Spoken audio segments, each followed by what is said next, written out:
Hi, my name's Tyler, and today I will be showing you the parts of a computer. So, first we have our RAM. It's the random access memory, and what this does, it manages your applications that you have open, and it controls your computer speed. Next we have the NIC. The NIC is the network interface card, and what it does is it allows you to connect to an internet network through a Ethernet cable. Next we have our CPU. The CPU is the brains of our computer, and it controls most of the calculations that your computer does. Next we have our heatsink. The heatsink sits on top of the CPU and it absorbs unwanted or excessive heat. Next we have our optical drive. Our optical drive reads and it writes data, and we commonly see this today through CD-ROMs or DVD-ROMs. Next we have our hard drive, and our hard drive allows us to save data to our computer.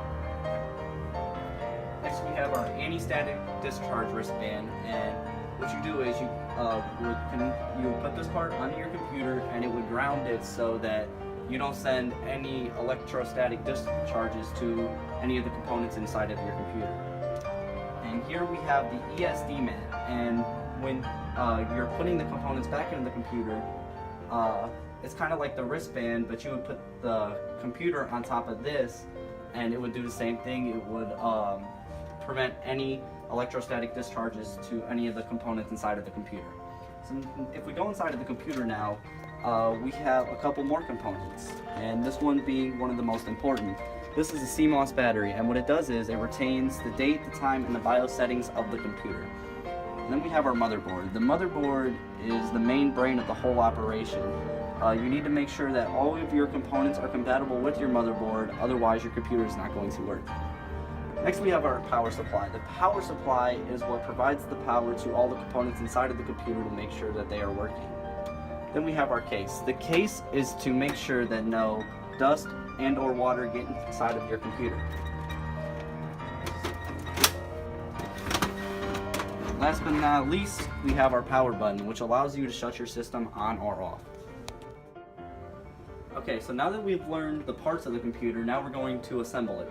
So first, we start out with putting our computer onto the ESD mat.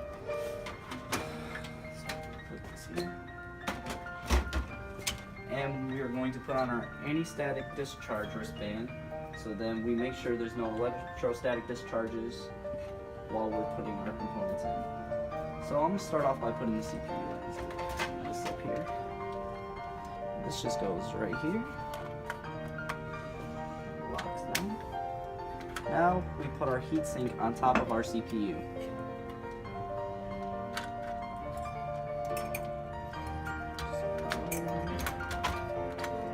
And then we just lock it.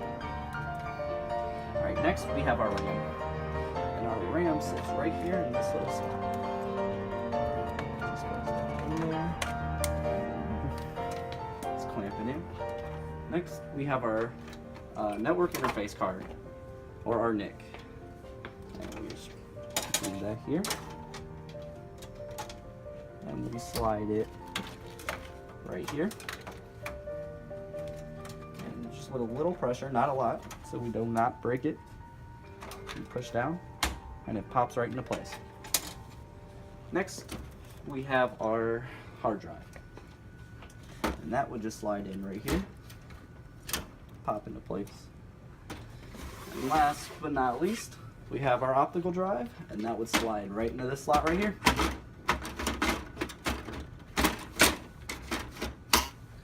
Alright, so thank you guys for watching. Hope you enjoyed, and I hope this tutorial helped you in building your own computer. Thank you.